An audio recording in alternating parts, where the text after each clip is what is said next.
ಅಂಜನಾದ್ರಿ ಬೆಟ್ಟದಲ್ಲಿ ಹನುಮಮಾಲಾ ವಿಸರ್ಜನೆ ಮಧ್ಯರಾತ್ರಿಯಿಂದ ಆರಂಭಗೊಂಡಿದೆ. ಹನುಮಮಾಲಾ ವಿಸರ್ಜನೆ ಹನುಮಮಾಲಾ ವಿಸರ್ಜನಾ ಕಾರ್ಯಕ್ರಮಕ್ಕೆ ಬಿಗಿ ಪೊಲೀಸ್ ಬಂದೋಬಸ್ತ್ ಒದಗಿಸಲಾಗಿದ್ದು ನಾಡಿನೆಲ್ಲೆಡೆಯಿಂದ ಹನುಮಮಾಲಾಧಾರಿಗಳು ಆಗಮಿಸಿದ್ದಾರೆ.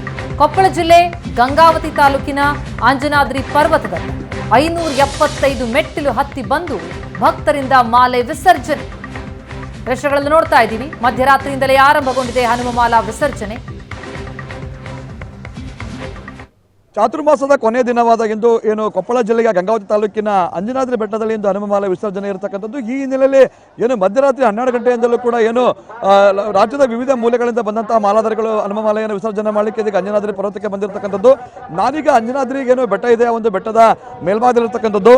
ನನ್ನ ದೃಶ್ಯದ ಬಲಭಾಗದಲ್ಲಿ ನೋಡಬಹುದು ಏನಂತಂದ್ರೆ ಈಗಾಗಲೇ ರಾಜ್ಯದ ವಿವಿಧ ಮೂಲೆಗಳಿಂದ ಬಂದಂತಹ ಏನು ಲಕ್ಷಾಂತರ ಹನುಮಮಾಲಾಧಾರಿಗಳು ಈಗಾಗಲೇ ಹನುಮಮಾಲೆಯನ್ನ ವಿಸರ್ಜನೆ ಮಾಡಲಿಕ್ಕೆ ಈಗಾಗಲೇ ರಾಜ್ಯದ ಮೂಲೆಯಿಂದ ಬಂದಿದ್ದಾರೆ. ಒಟ್ಟು ಏನು 575 ಮೆಟ್ಲುಗಳಿವೆ.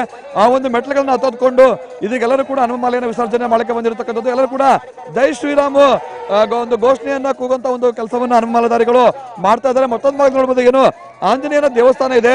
ಆ ಒಂದು ದೇವಸ್ಥಾನಕ್ಕೆ ಈಗಾಗಲೇ ಪ್ರದಕ್ಷಿಣೆ ಹಾಕುವ ಮೂಲಕ ಏನು ಹನುಮಮಾಲೆಯನ್ನು ವಿಸರ್ಜನೆ ಮಾಡ್ಲಿಕ್ಕೆ ಹೋಗ್ತಾ ಇದ್ದಾರೆ.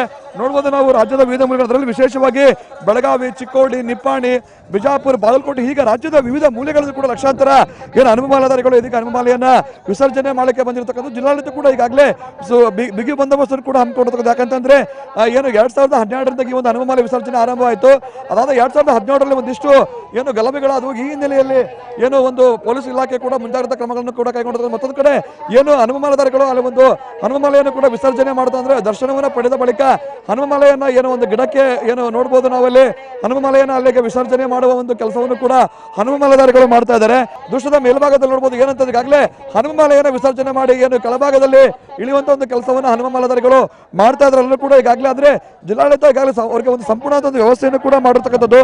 ನನ್ನ ದೃಶ್ಯದ ನಾನು ಮತ್ತೊಮ್ಮೆ ಕ್ಯಾಮರಾಮನ್ ತೋರಿಸಲಿಕ್ಕೆ ಹೇಳ್ತೇನೆ. ದೃಶ್ಯದ ಎಡಭಾಗದಲ್ಲಿ ಏನಿದೆ ಈ ಒಂದು ಎಡಭಾಗದಲ್ಲಿ ಕೂಡ ಏನು ಪಾರ್ಕಿಂಗ್ ವ್ಯವಸ್ಥೆಯನ್ನು ಕೂಡ ಈಗಾಗಲೇ ಜಿಲ್ಲಾಡಳಿತ ಮಾಡಿರ್ತಕ್ಕಂಥದ್ದು.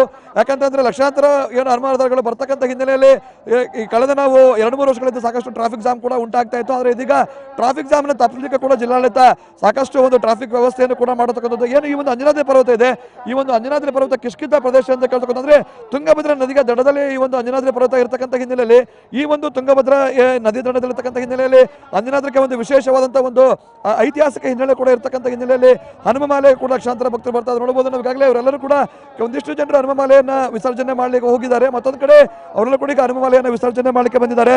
ಒಟ್ಟಿನಲ್ಲಿ ಏನು 2012ರಿಂದ ಆರಂಭವಾದಂತಹ ಈ ಒಂದು ಹನುಮಮಾಲೆ ವಿಸರ್ಜನೆ ಕಾರ್ಯಕ್ರಮ ಇದೀಗ ಏನು ಆರಂಭದಲ್ಲಿ ಕೇವಲ 30 ಜನ ಹನುಮಮಾಲಾಧಾರಿಗಳು ಮಾತ್ರ ಆರಂಭವಾಯಿತು. ಇದೀಗ ಒಂದು ಲಕ್ಷಾಂತರ ಭಕ್ತರಿಗೆ ಈ ಒಂದು ಹನುಮಮಾಲಾಧಾರಿಗಳು ಕೂಡ ತಲುಪತಕ್ಕಂಥ ನಿಜಕ್ಕೂ ಒಂದು ಆಂಜನೇಯನ ಜನ್ಮಸ್ಥಳ ಅಂತ ಅಂಜನಾದ್ರಿ ಪರ್ವತಕ್ಕೆ ಬಂದು ಹನುಮಮಾಲೆಯನ್ನು ವಿಸರ್ಜನೆ ಮಾಡಿದ್ರೆ ನಮಗೆ ಪುಣ್ಯ ಲಭಿಸುವ ಒಂದು ಪ್ರತೀತಿ ಕೂಡ ಈ ಒಂದು ಹನುಮಮಾಲಾಧಾರಿಗಳು ಇದೆ.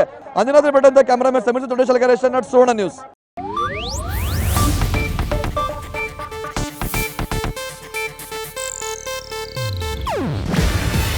ಇದು ಏಷ್ಯಾನೆಟ್ ನ್ಯೂಸ್ ನೆಟ್ವರ್ಕ್ ಪ್ರಸ್ತುತಿ.